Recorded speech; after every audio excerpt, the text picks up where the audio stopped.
Mukunda Jewelers, first ever factory outlet opening soon in Jubilee Hills.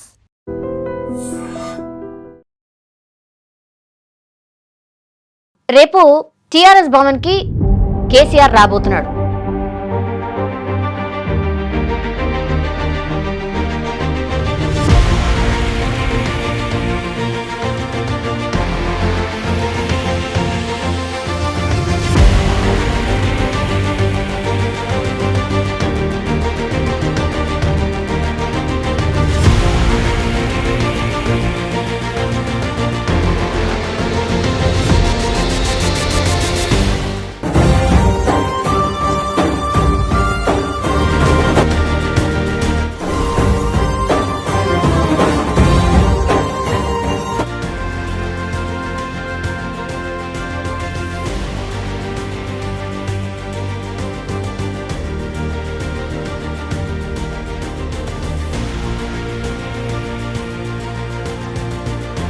మనకు తెలుసు ఆయన ఓడిపోయిన తర్వాత చాలా రేర్గా కనిపించిండు.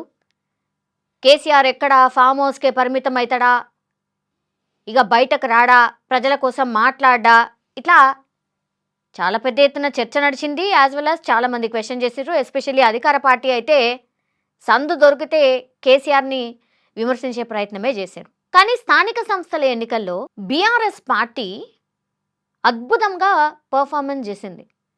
ఇది అవునన్నా కాదన్నా నిజం. ఇది ఎందుకంటే లెక్కలు కనిపిస్తున్నాయి కదా. గ్రౌండ్లో బీఆర్ఎస్ క్యాడర్ అలాగే ఉంది అని చెప్పడానికి ది బెస్ట్ ఎగ్జాంపుల్ నిన్న మొన్న వచ్చినటువంటి స్థానిక సంస్థల ఎన్నికల రిజల్ట్.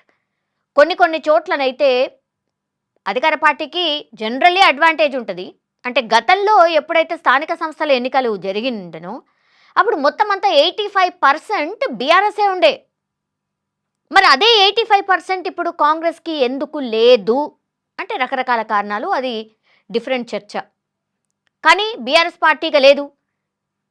కేసీఆర్ అనేటైనా బయటకు రాడు, ఫ్యామిలీ ఇష్యూస్తోని సతమతమవుతుండు, ఇక ఖతం అయిపోయింది బీఆర్ఎస్ పార్టీ అని నాయకులు చెప్తున్నారు. నాయకులు పెద్ద ఎత్తున చెప్తున్నారు. ఇక లేదు, ఇక రాడు, ఇక అయిపోయింది, కేటీఆర్ వల్ల కాదు, హరీష్ రావు వల్ల కాదు, ఇక వాళ్ళ వల్ల కాదు, వీళ్ళ వల్ల కాదు. ఇంకోవైపేమో మొత్తం బీఆర్ఎస్ని బొందబెట్టడానికి, చంపడానికి కవితనే బయలుదేరింది. అందులో భాగంగానే ఇప్పుడు మొత్తంగా కూడా రేవంత్ రెడ్డి కవితను పూర్తి స్థాయిలో ఇన్ఫర్మేషన్ ఇస్తూ బీఆర్ఎస్ నాయకుల మీదనే మాట్లాడడానికి పూర్తిగా పంపించేసిండు. జనాలలో తిరగడానికి రీజన్ కూడా అదే, బీఆర్ఎస్ పార్టీ ఉండొద్దు, ఇది వాళ్ళ ఎజెండా అనేది ఇంకో చర్చ. కానీ రేపు తెలంగాణ భవన్కి కేసీఆర్ రాబోతున్నాడు. అండ్ ఇంకో మేజర్ విషయం ఏంటంటే హరీష్ రావుని వర్కింగ్ ప్రెసిడెంట్గా చేస్తారు అని. ఆల్రెడీ కేటీఆర్ ఉండగా మళ్ళా హరీష్ రావు వర్కింగ్ ప్రెసిడెంట్ ఎందుకు అన్నప్పుడు గ్రౌండ్ లెవెల్లో కూడా చాలామంది చెప్తున్నారు ఏంటంటే, అంటే బీఆర్ఎస్కి సంబంధించిన వాళ్ళు కూడా చెప్తున్నారు ఏంటంటే, ఎందుకు ఉండొద్దు, జస్ట్ ఒక ఫోన్ కాల్ చేస్తే ఇట్లా వాలిపోతూ ఉంటాడు హరీష్ రావు. అట్లాంటి నాయకుడిని ఏ పదవి లేకుండా ఇంకేది లేకుండా ట్రబుల్ షూటర్ అని జస్ట్ ఏదో పార్టీకి ఏది కష్టం వచ్చినా సరే ఫస్ట్ ముందుంటాడు హరీష్ రావు. అట్లాంటి ఆయనకు వర్కింగ్ ప్రెసిడెంట్ ఎందుకు ఇవ్వద్దు, ఇస్తే ఏమవుతుంది అనేది ఇంకో చర్చ. సరే, సీఎం ఎవరైతారు, పార్టీ మళ్ళీ బలోపేతమైన తర్వాత ఏం జరుగుతుంది అనేది తర్వాత సంగతి. ఇంకా 3 ఏళ్ళు ఉంది ఎలక్షన్స్కి. పార్టీలో ఒక జోష్ నిండుతుంది. స్థానిక సంస్థల ఎన్నికల్లో రిజల్ట్ చెప్తుంది కదా, ఆగమాగం ఎందుకు అయిపోతున్నారు? కాంగ్రెస్ పార్టీకి వ్యతిరేకంగా ఉన్నారు జనాలు. ఇప్పుడు అధికారంలో ఉంది కాబట్టి ఆయనతను అంతను ఇజ్జత్ పోకుండా నిలుపుకోగలిగినరు. భయపెట్టో, ఇంకేదో చేసో, లేకపోతే నిధులు వస్తాయనో, పైసలు ఖర్చు పెట్టించో ఇట్లా గెలిపించుకోగలిగినరు. కానీ ఒరిజినల్గా బీఆర్ఎస్కి సంబంధించిన క్యాడర్ అలాగే ఉంది, చాలా స్ట్రాంగ్గా ఉంది అని ఈ ఎలక్షన్స్ నిరూపించాయి. ఆ జోష్ కూడా ఇప్పుడు మనకు బీఆర్ఎస్లో కనిపిస్తోంది. గ్రౌండ్లో జరుగుతుంది ఒకటి, పైన కానీ లేకపోతే లీడర్స్ చర్చల్లో కానీ లేకపోతే టీవీ చర్చల్లో కనిపిస్తుంది ఇంకోటి అనేదానికి నిదర్శనమే ఈ రిజల్ట్ అని చాలామంది విశ్లేషకులు కూడా చెప్తున్నారు. ఇప్పటికైనా బీఆర్ఎస్కి సంబంధించిన లీడర్స్ ఎవరైతే ఉన్నారో, ఏమవుతుందో ఏమో అని గందరగోళంలో ఎవరైతే ఉన్నారో వాళ్ళు సెటిల్ డౌన్ అవ్వండి, వాళ్ళు ఒక చోటికి రండి అని ఈ రిజల్ట్ చెప్పకనే చెప్పింది అనేది కూడా ఒక పెద్ద ఎత్తున చర్చ. ఇప్పుడు అత్యంత జోష్ నింపేటటువంటి అంశం ఏంటంటే, రేపు కేసీఆర్ తెలంగాణ భవన్కి రాబోతున్నాడు. 2 ఏళ్లకు ఆయన తెలంగాణ భవన్కి మధ్యలో ఒకసారి వచ్చినట్టున్నాడు మేబీ. 2 ఏళ్లకు కేసీఆర్ తెలంగాణ భవన్కి వస్తున్నాడు అంటే ఒకటి నీటి పంచాయతీలకు సంబంధించి అక్కడి నుంచి ఏదైనా ఉద్యమం లాగా అనౌన్స్ చేయబోతున్నాడు అనేది ఒకటి చెప్తున్నారు. నీటి వనరులకు సంబంధించిన అంశం మీద ఆయన పోరుబాట పట్టబోతున్నారు అని ఒకటి చెప్తున్నారు. బట్ లేదు, ఇది కాకపోతుండొచ్చు అనేది కూడా ఇంకో విశ్లేషణ. ఎందుకు అంటే యాక్చువల్లీ హైదరాబాద్ని యూటీ చేయబోతున్నారు అని పెద్ద ఎత్తున చర్చ అయితే నడుస్తోంది. ఈ గ్రౌండ్ వర్క్ కూడా అమిత్ షా పూర్తిగా నివేదిక తెప్పించుకున్నాడు 2022లోనే అని బక్కా జడ్సన్ మనకందరికీ తెలుసు. ఆయన ప్రెస్ మీట్ పెట్టి చెప్పిండు, యూటీ చెయ్యబోతున్నారు హైదరాబాద్ని. అప్పుడే మనం విభజన జరిగేటప్పుడే హైదరాబాద్ని 2 రాజధానులు చేస్తామంటేనే ఒప్పుకోలేదు. యూటీ కూడా చేస్తారేమో అనే చర్చ ఉన్నప్పుడు అప్పుడు మనం ఒప్పుకోలేదు. ఇప్పుడు మళ్ళా మొన్న 2022లో ఒక నివేదిక తెప్పించుకున్నారు అమిత్ షా. అందులో హైదరాబాద్ని యూటీగా చేస్తే చాలా బాగుంటుంది అని నివేదిక రిజల్ట్ చెప్పింది అనేది కూడా పెద్ద ఎత్తున చర్చ నడుస్తోంది. ఇది ఇంప్లిమెంట్ కాబోతోంది. బీజేపీ ప్లాన్ కూడా అదే, బీజేపీ స్ట్రాటజీ కూడా అదే. విభజించు పాలించువా, లేకపోతే గుండకాయ లాంటి హైదరాబాద్ని లాగేసుకుంటే మిగతా తెలంగాణ వాళ్ళ గుప్పిట్లోకి వచ్చేస్తున్నానా, ఇంకోటా లేకపోతే మనం ముంబై తర్వాత సెకండ్ ట్యాక్స్ పేయర్స్గా ఉన్నాం కాబట్టి డబ్బులు దండిగా ఉన్నాయనా, వనరులు బాగున్నాయనా, ఇక్కడ భూకంపాలు రావనా.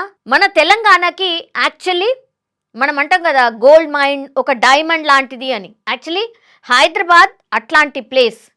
సో దాన్నే లాగేసుకుంటే ఇంకా తెలంగాణలో మిగిలిందేంటి? ఇది పెద్ద ఎత్తున చర్చ. గుండెనే తీసేసుకున్న తర్వాత ఇంకెందుకు? ఇంకా చచ్చిపోయినట్టే కదా తెలంగాణ, ఇంకా నాశనం అయిపోయినట్టే కదా. దాన్ని లాక్కునే ప్రయత్నం కేంద్రం చేస్తోంది.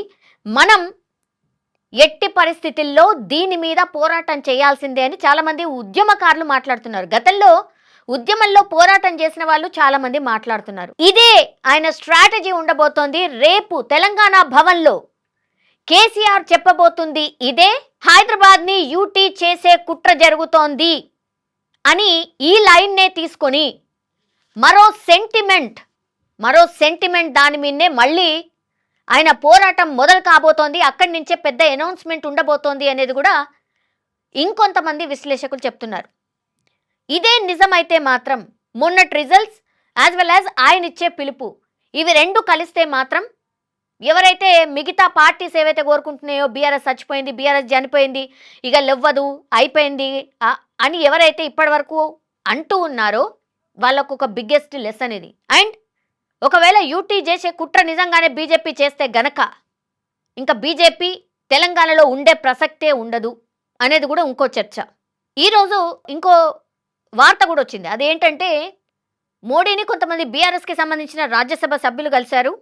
అప్పుడు మోడీ అడిగిండట, ఎట్లున్నాడు కేసీఆర్, బాగున్నారా, ఆయన ఆరోగ్యం జాగ్రత్త, ఆయనను బాగా చూసుకోండి, మంచిగా కమ్మనండి, దగ్గరుండి ఆయన ఆరోగ్యాన్ని బాగా చూసుకోండి అన్నటువంటి మాట, ఆయన బాగోగులు అడిగారు అనేటువంటిది పెద్ద ఎత్తున చర్చ అయితే నడుస్తోంది. ఇప్పుడు దీనికి కూడా బలం ఏంటంటే Modi all of sudden KCR గురించి ఎందుకు ఆరా తీశారు?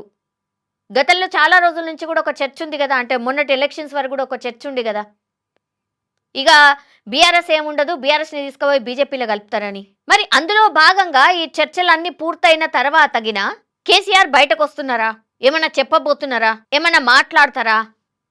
ఇది కూడా పెద్ద ఎత్తున చర్చ అయితే నడుస్తోంది.